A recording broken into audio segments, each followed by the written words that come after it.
Tonight, St. Lucian Prime Minister and CARICOM Chairman Alan Chastanet sides with the Bahamian government on the issue of mass Haitian deportations. It's been 8 months since communication with the new developer for the ill-fated Sabusha Hotel project, but the MP says the project is still a go. And the National Security Minister says getting the police force to its peak efficiency is his top priority. We have the details of these stories and more coming up. This is the Hot 7 Nightly News with Lovelace and Amy Joseph. Good night. It is Friday the 1st of November 2019. Welcome to the Hot 7 TV Nightly News. We're on Flow, channel 117, also being simulcast on Kiss FM. You can watch via our website www.caribbeanhottv.com or on our free Caribbean Hot FM mobile app. I'm lovely St. Amy Joseph. Thank you for joining us. Prime Minister Alan Chastanet says pressure being brought to bear on the Bahamian government for the deportation of Haitians is to not look at the issue from a balanced perspective. He says it is a tough place to be in, but believes that the government of the Bahamas is utilizing its only viable option. Many Haitians in the Bahamas are undocumented. In the aftermath of the devastation of Hurricane Dorian, Haitians are being deported from the Bahamas en masse. There has been international outcry about the move by the Bahamian government to follow through with this course of action amid the humanitarian crisis that has unfolded in the Bahamas. St. Lucia's Prime Minister and current Chairman of CARICOM, Alan Chastanet, says the criticism of the Bahamian government is unfair. I just want everybody to appreciate logistically what is it we're asking.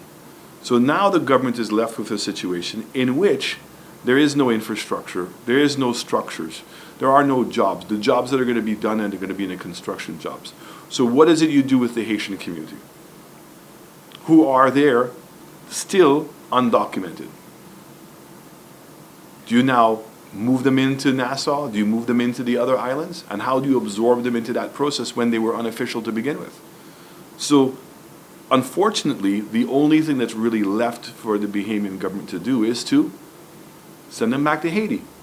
Prime Minister Chastanet says he understands the human outcry and the dire situation in Haiti, but he says he's yet to understand how the Bahamian government is expected to absorb and cater for hundreds of undocumented Haitians while also having to deal with repatriation of Bahamians who have been given temporary reprieve in the U.S. I listened to some of the sentiments that are out there and the pressure that they want to put on the Bahamian government, but I don't think that people are looking at it from both sides of the story.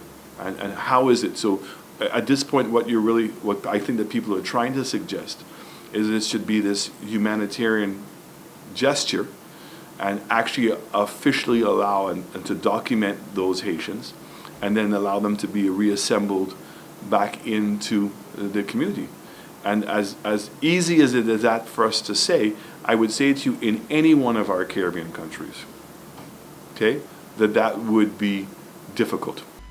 The Prime Minister says after visiting the Bahamas in the aftermath of Hurricane Dorian, it has been brought into sharp focus that small island developing states need to do more to ensure that they navigate post-disaster management. He says e-government is an essential aspect of this preparation for disasters.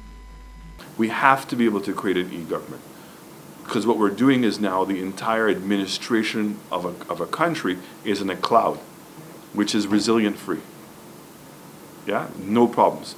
So if I now have to send people to Barbados or send people to Martinique, I can set up a shop that I can get your fingerprint. So all this argument as to whether we should have biometrics or not biometrics or whether you're right, we have to do biometrics. Yeah? So the person can go get their biometrics, I can match them. I know that they're alive. I know where they are. I can immediately reissue them with documentation. The Prime Minister reiterates his sympathy for everyone in the aftermath of Hurricane Dorian, but maintains that the Bahamian government is making the best decision under difficult circumstances. Meanwhile, more corpses have been found as post-Hurricane Dorian cleanup continues in the Bahamas, with the official death toll now at 67. Director of the National Emergency Management Agency, NEMA, Captain Stephen Russell informed the media on Monday that police have recovered 2 more bodies in Abaco Islands, which was battered by the Category 5 hurricane on the 1st of September. He said that as debris clearance continues, it is expected that more bodies will be found. There are still 777 people remaining in 5 shelters in New Providence, Grand Bahama. More than 200 people are still missing. In other news, there is still no definitive word on the way forward for the stalled hotel project at Sabuisha Beach in Choiseul. It's been 8 months since communication with the new developer for the ill-fated Sabuisha project, but according to the Choiseul MP, the project is still a go. The Sabuisha Hotel project just cannot seem to get off the ground. The multi-million-dollar hotel project for Choiseul was a 2016 campaign promise by the former SLP government, specifically Lon Theophilus, who was at the time the MP for Choiseul Saltibus. The SLP went on to lose the election, but Bradley Felix, who was voted in as the Choiseul Saltibus MP, vowed that the project would be pursued to provide much-needed jobs to Choiseulians and the people of the South. Fast forward to 2019, and the project remains at a standstill. New developers had to be sought out after the Fairmount developers ran into serious legal issues. The MP has sought to assure that a new investor has been identified and that there is still every intention to pursue the project. But since February, no discussions have been held with that new investor. Sabuisha project, the developers are still very interested.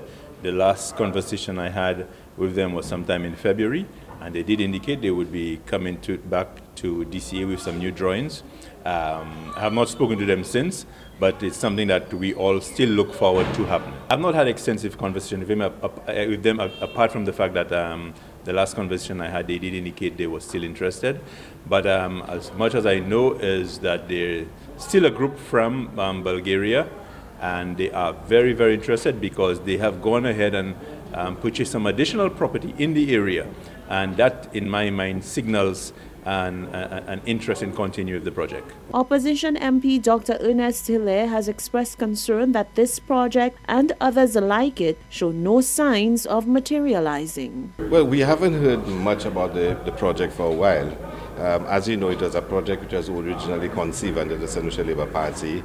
The hotel was designed in a way which is in keeping with the culture of Choiseul. It was also going to be a CIP project. Since then, we've heard nothing. You'd recall Honorable Bradley Felix, certainly when he was campaigning, did not place the hotel as a priority. He wasn't opposed to it, but he had other ideas that he had for the creation of employment in Choiseul. Since then, we've heard nothing of the development. The initial hotel project was said to be valued at US $220 million and was to include 120 rooms with 40 private villas with an eco-friendly construction. Those plans might change according to the vision of the new investor. Following what officials describe as an increase in vehicular fires, the St. Lucia Fire Service is appealing to the motoring public to take extra precaution by carrying a domestic fire extinguisher in their vehicles. In a statement released by the Assistant Divisional Officer David Antoine, the St. Lucia Fire Service urges people to take this extra precaution as it could mean the difference between a small controlled fire and a vehicle engulfed in flames. We have seen a number of vehicular fires, those that came about as a result of collisions, and we see secondary to that, it started a fire in those vehicles. I think it is high time that we renew call to motorists to carry extinguishers in their vehicles. At least they could make the first attack when these things happen, when there is a fire in the vehicle, and before the arrival of the fire service. I think by the time we get to the scene of these incidents, we find that those vehicles are fully engulfed. If you do carry an extinguisher, you could make the first attack, and by the time we get there, we could take it from there and completely extinguish the fire.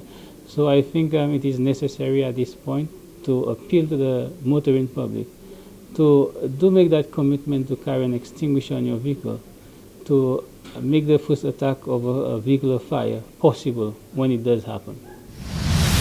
Antoine says that with the public's cooperation, the St. Lucia Fire Service hopes to see a decrease in the frequency of vehicular fires in the near future. Minister for National Security and Justice Herman Gil-Francis says bolstering the capacity of the Royal St. Lucia Police Force is his top priority. That thrust encompasses the securing of greater training and benefits for police officers.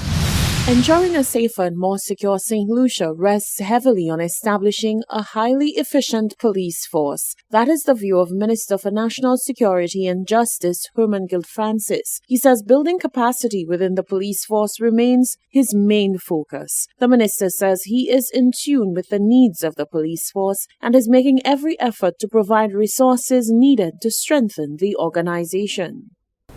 My biggest priority is making sure that we have a very efficient police force and a forensic lab. I think everything will fall in place. So I need to get the training, the requisite training for my police officers to make sure that they are the cutting edge of technology, and then I think we would have a very good police force. But imagine when you have a police officer he's a corporal or sergeant and gets $3,000 a month. Is there any incentive there for this officer to work? Minister Francis underscores that under the present administration, significant benefits have been negotiated for police officers. He says this is because the administration understands and appreciates the sacrifice of officers and wants their benefits to be more in line with the magnitude of their service. We are changing the organizational structure of the police force. We have also given them medical assistance. So if now a police officer dies accidentally, he gets $400,000. Okay, if he dies naturally in the police force, he gets $160,000. Medical is $75,000. Greater surveillance capabilities are now available to the police with the $5.8 million Safe City CCTV project in Castries, of which $1.8 million has been allocated for the 2019-2020 fiscal year. In addition, greater focus will be placed on community policing to strengthen community involvement in crime fighting. This is the Hot 7 TV Nightly News. When we return, Antigua gets the nod to pump US $15 million into Riyadh. The St. Lucia Crisis Center receives assistance via a Peter Malta campaign. And former Carnival Queen Erika Frederick competes in the Miss OECS pageant.